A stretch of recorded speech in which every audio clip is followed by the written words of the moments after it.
going on, everybody? Welcome back to our channel. It's your girl Bex. And I'm Carly. And we're here to deliver content to unlock your mindset and actions to be limitless. Don't forget to like, comment, share, and subscribe. And like we always say, ring the bell notification so you can be notified when we're dropping gems just like this. Boom. So this week, we are going to be talking about Zara Rutherford. And she has just broken the Guinness World Record for the youngest woman to fly solo around the world at 19 years old. And I believe that's the second youngest ever to do it. There's a young lad who was 18 when he did it, but she's the youngest woman and second youngest to do it, full stop. And one of her mission was to reduce that the gender gap as well. So I think the previous record holder was 30 years old when she broke that record. And you know what? That's so incredible because we talk about traveling the world, but that is the embodiment of traveling the world. Although she didn't get to explore everything or everywhere because of COVID, but still, like, I saw some of the views, like some of the countries that she went to. She went over, I think it was over Iceland. She saw a volcano, like, just because she's flying low as well. So she's kind of like about 1,000 feet or just, no, maybe a little bit more than that. But she was saying that she went across some type of water, and because of visibility, she was only 600 feet above the water.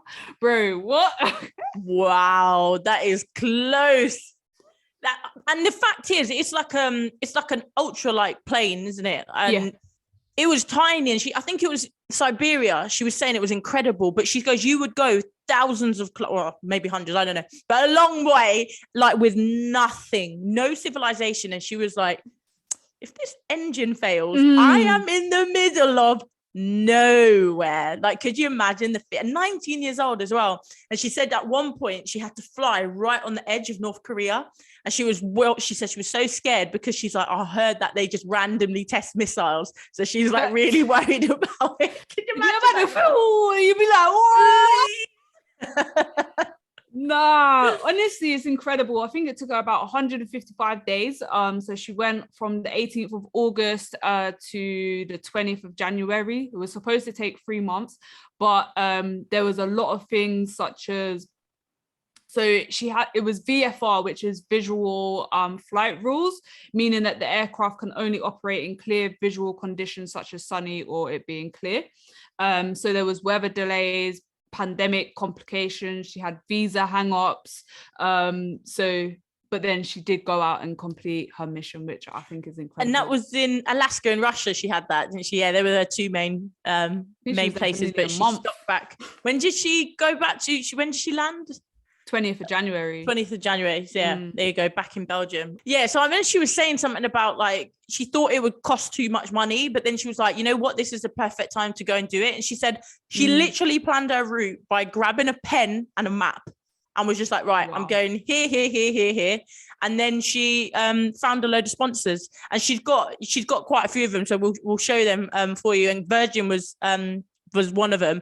But you imagine that. Imagine the boldness that you're going to go to these big companies and be like, excuse me, would you sponsor me to fly all around the world? I'm only 19 and I'm going to do it on my own, but do you want to pay for it? Just trying to break a record out here. Trying to break a record. You know, I would love to know how many people said no and how many people like, hell yeah, I'm on board with this. Yeah. Yeah, because she had to travel light as well. So think about whenever she's stopping and all the rest of it, hotels need paying, food, clothing.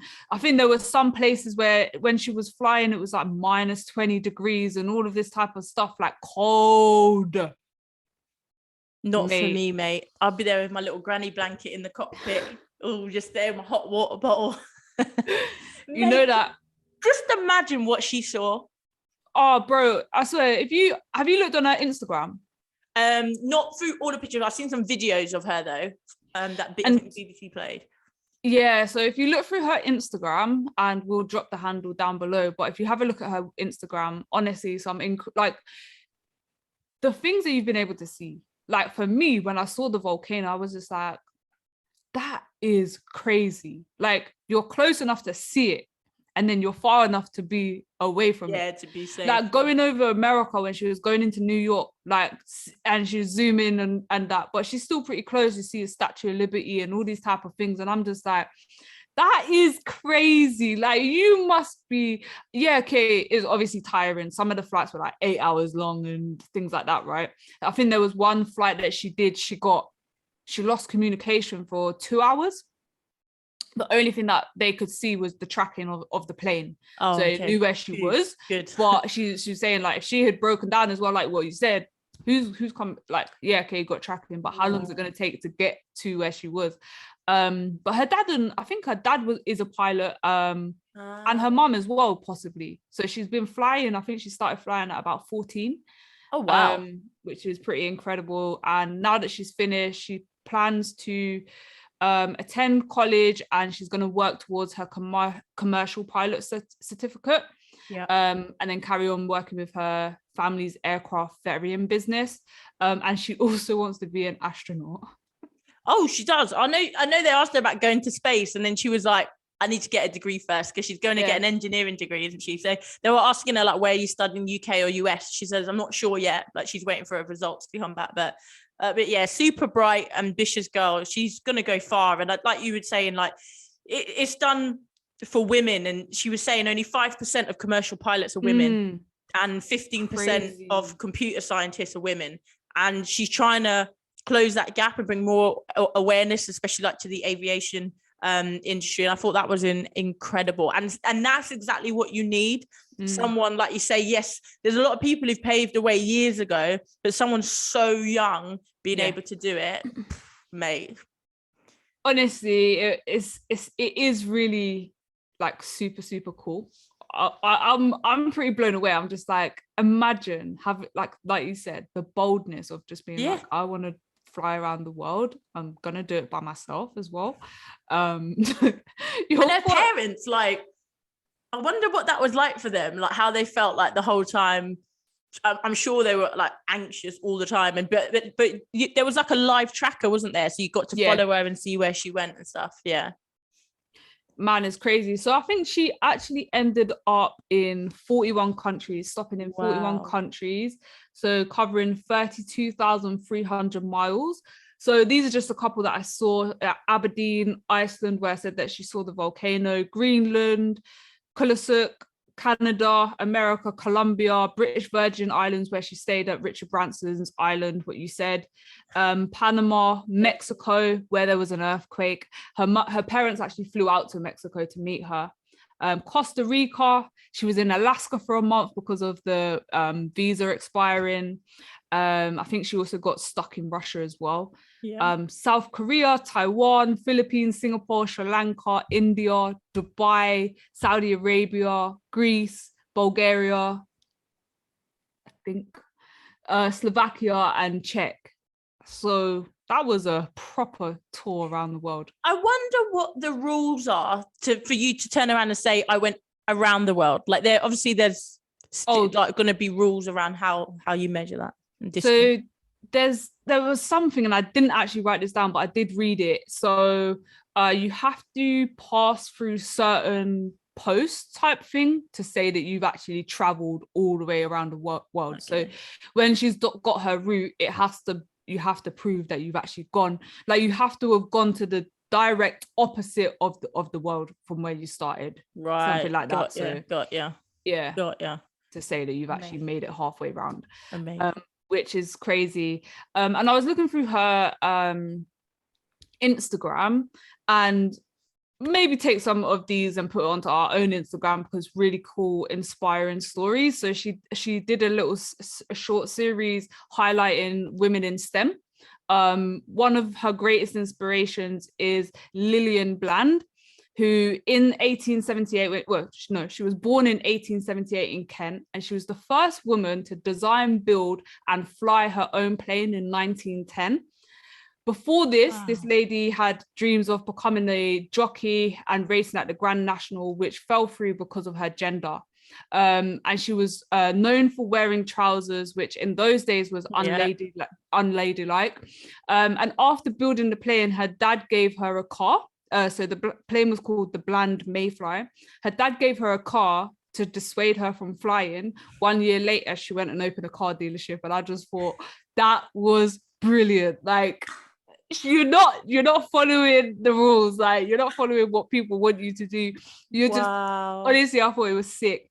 And then she mentioned about Bessie Coleman, who's the first African-American woman to hold a pilot license.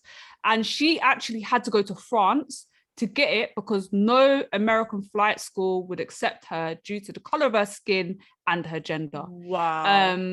Which is just crazy again. You know what I mean? So yeah, man. Hey, hang on a minute. So you designed, built, and flew your own plane. Why is this woman not being spoken about in school? That was Lillian Bland. Yeah, crazy. Maybe she is, I don't know, but I've never heard of her before. I've never heard of her before. And 1910. That's well, what that I mean. It's early the time days. that it happened for a woman to do that, design, build, and fly, and you don't think to mention her, mate. I've never heard of her before. No, that's amazing. Incredible. So I was looking at how you become a pilot, and it's not something personally that I'd ever do, though I hate flying. I hate it. I'd love to. But it's because I'm not in control. I don't like that. Like, I hate being driven around as well. I like to drive because I'm in control of everything. But then you'd think I'd want to pilot the plane, but no. There's something about flying I don't like. But in order to get into it, so usually you have to be at least 18. But like you said, I think if you go to certain schools and stuff, you could probably do it younger. So there's a couple routes that you can do it. You can do a modular one, and I think the other one's an integrated course. It's usually 16 to 18 months, but of course, if you do it as part-time, it will take you a bit longer, but it can cost you anything from 70 to 120,000 pounds to do it. Is that to become a commercial pilot? To become a commercial pilot. Yeah. So you'd have to go to flying school. So you need a private pilot license and 150 hours of flying experience if you were to do the modular one, which is also cheaper. But like I said, it does take less time. Now, there used to be before you could get on a program, which companies like British Airways, Ryanair, EasyJet, I know Lufthansa did one because I used to work with a guy who was going through that process, but then COVID got in the way. But yeah, they used to do programs and would help fund it, but they stopped doing it. So they're self-funded now. But if you do the program with them, you're more likely to get a job at the end of it. Whereas a lot of people will get their licenses and no guarantee of a job. So that's the only thing about that is the likelihood of a job by the end. It's obviously higher. That's crazy money. So the license I believe that she's got is, and so in order to be able to fly a microlight aircraft, you need an NPPL, which is a National Private Pilot's License.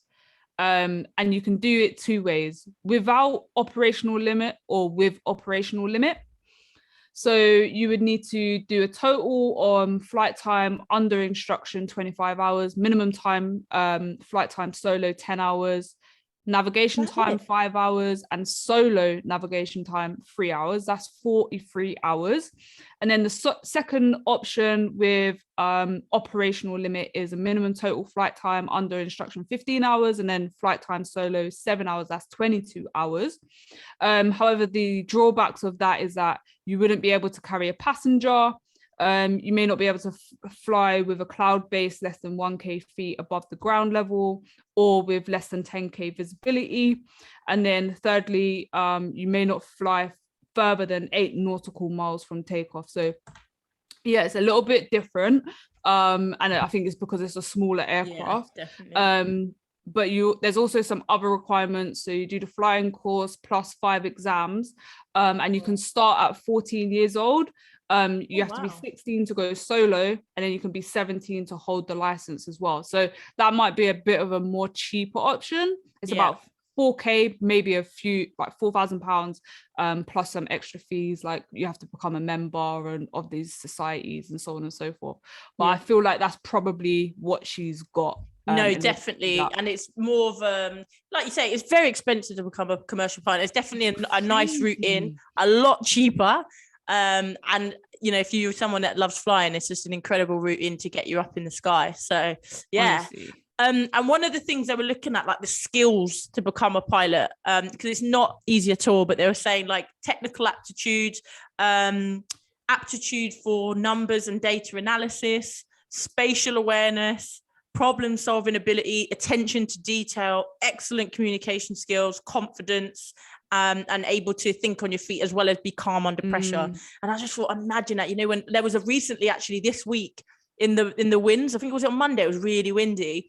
There was a plane that landed, I think at Glasgow, and it touched down and then it had to go again. But when it went, like the back end, the tail just scraped the runway, but it made it up and it landed safely. But wow. I've been in a plane once in bad winds, and it was a small plane. I was coming back from Luxembourg to London City, mate. Oh, me and the lady next to me didn't like flying either. We're both like holding each other. I don't know this woman from Adam, mate. And we're like, yeah. And the air hostess was behind us, and I'm like, and she's like, it's fine, it's normal. I was thinking, they say normal. I swear, yeah. In 2011, when I went to America, so I'm used to when you go to America, you have the bigger plane. So you have 3 seats, 4 seats in the middle, then 3 seats at the end. This plane just had 3 seats and 3 seats. I was like, this is a little bit too small to be going all the way to America, bro. Like, what's that? It was shaky as anything. It was like kept bouncing in the turbulence and everything. I was just like, nah, man, this is a bit too much.